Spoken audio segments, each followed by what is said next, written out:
എല്ലാവർക്കും good morning. അപ്പൊ sir ഇവിടെ പറയുകയാണ് അല്ലേ? അറിയോ നിങ്ങൾക്ക്? ഓക്കെ. എന്താണ് ഭിന്നശേഷി എന്ന് സാർ പറയുകയുണ്ടായി? മുമ്പെല്ലാം കാഴ്ചയില്ലാത്ത ആള്, വികലാംഗൻ, അല്ലെങ്കിൽ ഇവിടെ ഞാൻ നേരത്തെ പറഞ്ഞ ഡിസേബിൾഡ്, കഴിവില്ലാത്ത ആളെന്നൊക്കെയാണ് പറഞ്ഞുകൊണ്ടിരുന്നത്. എന്നാൽ ഇപ്പൊ പറഞ്ഞത് ഡിഫറently ഏബിൾഡ് ആണ്. ഞാൻ പറഞ്ഞാലോ തെറ്റുപറ്റി? ഇന്റർനാഷണൽ ഡിഫറently ഏബിൾഡ് ആണ്. അപ്പൊ നാദൊക്കെ ഒറ്റപ്പെട്ട് പോകുമ്പോ നിങ്ങളെ നീ എന്ത് ചെയ്യുമെന്ന് ചോദിക്കാണ്. ഞാൻ പറഞ്ഞല്ലോ ഡിഫറently ഏബിൾ ആയിട്ടുള്ളവർ ഇന്ന് ഫേസ് ചെയ്യുന്ന ചലഞ്ചിൽ ഒന്നെന്താണ്? ഒറ്റപ്പെടലാണ് അല്ലേ? അപ്പൊ ഈ നാദം കുഞ്ഞ് ഒറ്റപ്പെടുമ്പോ എന്താ നാദം കുഞ്ഞ് മറുപടി പറയാൻ നോക്കാം. മുണ്ടകൻ പാടത്തെ നാദം കുഞ്ഞേ, മുണ്ടകം കൊയ്യുമ്പോൾ എവിടെയിരിക്കും?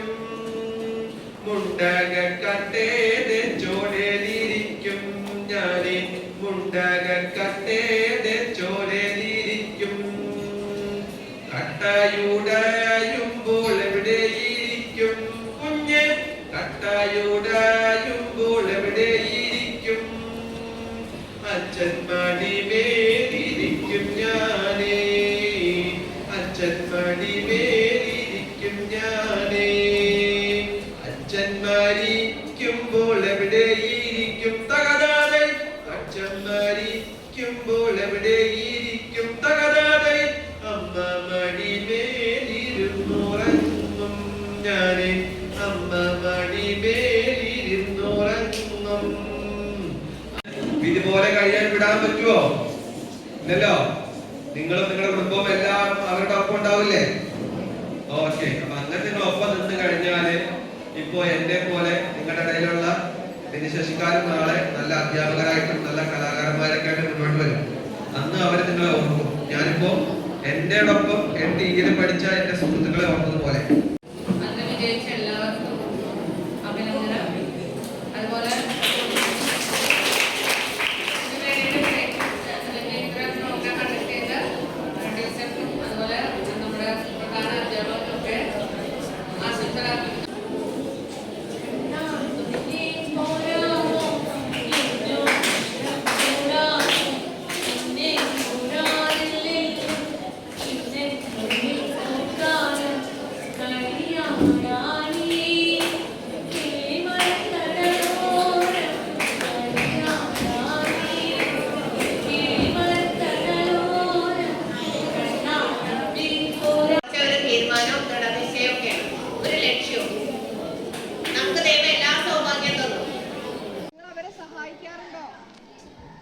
കണ്ടു കഴിഞ്ഞിട്ടുണ്ടെങ്കിൽ ഇത് എൻ്റെ വീട്ടിലാരുമല്ല, എനിക്കറിയണ്ട, അങ്ങനെ പോവുകയാണോ ചെയ്യണത്?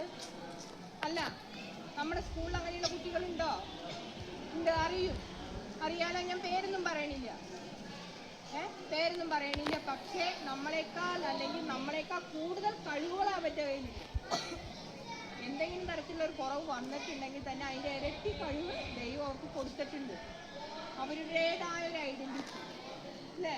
അപ്പൊ നമ്മളെന്താണ് ഈ വർഷത്തെ ഈ വരാൻ പോകുന്ന ദിവസങ്ങളിലെന്നല്ല, എല്ലാ ദിവസങ്ങളിലും നമ്മുടെ കൈത്താങ്ങും നമ്മുടെ പിന്തുണയും ആർക്കാ വേണ്ടത്?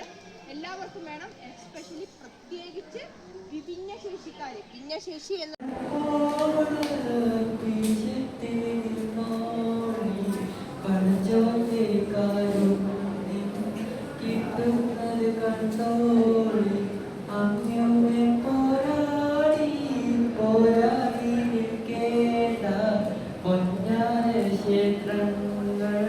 പള്ളികൾ തീർക്കേണ്ട മനുഷ്യൻ മനുഷ്യനെ സ്നേഹിച്ചു നോക്ക്, മനസ്സിനകത്തൊരു പള്ളിയുണ്ടാക്ക്.